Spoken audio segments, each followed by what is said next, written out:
Halo, Assalamualaikum warahmatullahi wabarakatuh.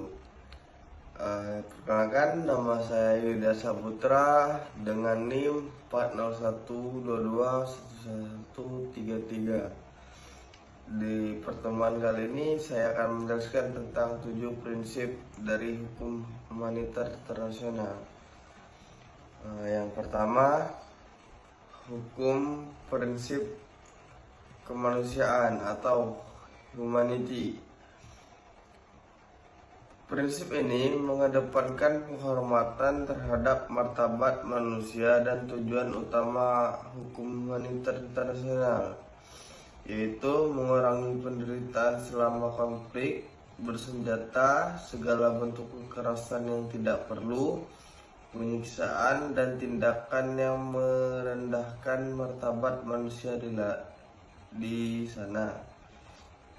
Tujuan prinsip ini untuk memastikan bahwa meskipun dalam kondisi perang, hak-hak dasar setiap manusia tetap terlindungi, terutama bagi warga sipil, orang terluka, dan tawanan perang. Yang kedua, prinsip pembeda atau distinction. Prinsip ini mewajibkan pihak yang berkonflik untuk selalu membedakan antara kombatan, tentara atau pihak lain, dan warga sipil. Tujuan prinsip ini adalah menghindari serangan terhadap warga sipil dan fasilitas sipil yang tidak dapat berkontribusi langsung terhadap militer. Yang ketiga, prinsip larangan penggunaan kekerasan yang berlebihan. Prinsip ini berisi tentang serangan militer yang harus sebanding, artinya kerugian atau kerusakan yang ditimbulkan terhadap warga sipil dan properti sipil tidak boleh berlebihan dibandingkan dengan keuntungan militer yang diharapkan. Tujuan prinsip ini adalah untuk membatasi dampak dari serangan militer sehingga warga sipil dan fasilitas mereka tidak menjadi korban yang tidak proporsional akibat serangan tersebut. Yang keempat, prinsip kebutuhan militer atau military necessity. Isi prinsip ini adalah tindakan militer hanya dapat dilakukan jika benar-benar diperlukan untuk mencapai tujuan militer yang sah. Prinsip ini mengizinkan tindakan yang tidak relevan dengan kepentingan militer, seperti tindakan pembalasan tanpa tujuan militer.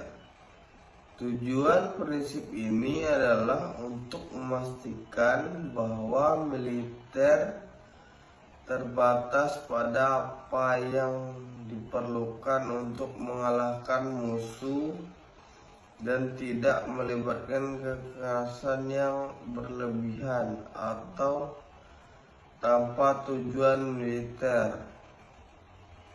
Yang kelima, prinsip perlindungan atau protection. Prinsip ini berisi tentang warga sipil, tenaga medis, personel kemanusiaan, dan objek sipil harus dilindungi dari serangan militer. Orang yang sakit, terluka, atau tidak lagi mampu bertempur juga harus diberikan perlindungan dan perawatan. Tujuan prinsip ini ialah untuk memastikan keselamatan individu-individu yang tidak terlibat dalam pertempuran, termasuk mereka yang tidak lagi dapat berperan dalam konflik, seperti tentara yang terluka atau sakit. Yang keenam, prinsip ketidakadilan atau pelanggaran atau non-reciprocity. Pelanggaran hukum humaniter oleh salah satu pihak tidak membenarkan pihak lain untuk melakukan pelanggaran yang sama. Setiap pelanggaran harus diproses secara hukum tanpa ada justifikasi. Tujuan prinsip ini ialah untuk mencegah eskalasi tindakan kekerasan yang dapat menghancurkan aturan dan norma kemanusiaan selama perang. Yang terakhir, prinsip martabat manusia atau respect for human dignity. Prinsip ini berisi tentang semua pihak dalam konflik bersenjata harus memperlakukan manusia dengan rasa hormat terhadap martabat dan hak-hak mereka. Ini termasuk tawanan perang, orang yang terluka, dan warga sipil yang berada di bawah kendali musuh. Tujuan prinsip ini ialah untuk memastikan bahwa semua orang terlepas dari statusnya dalam konflik tetap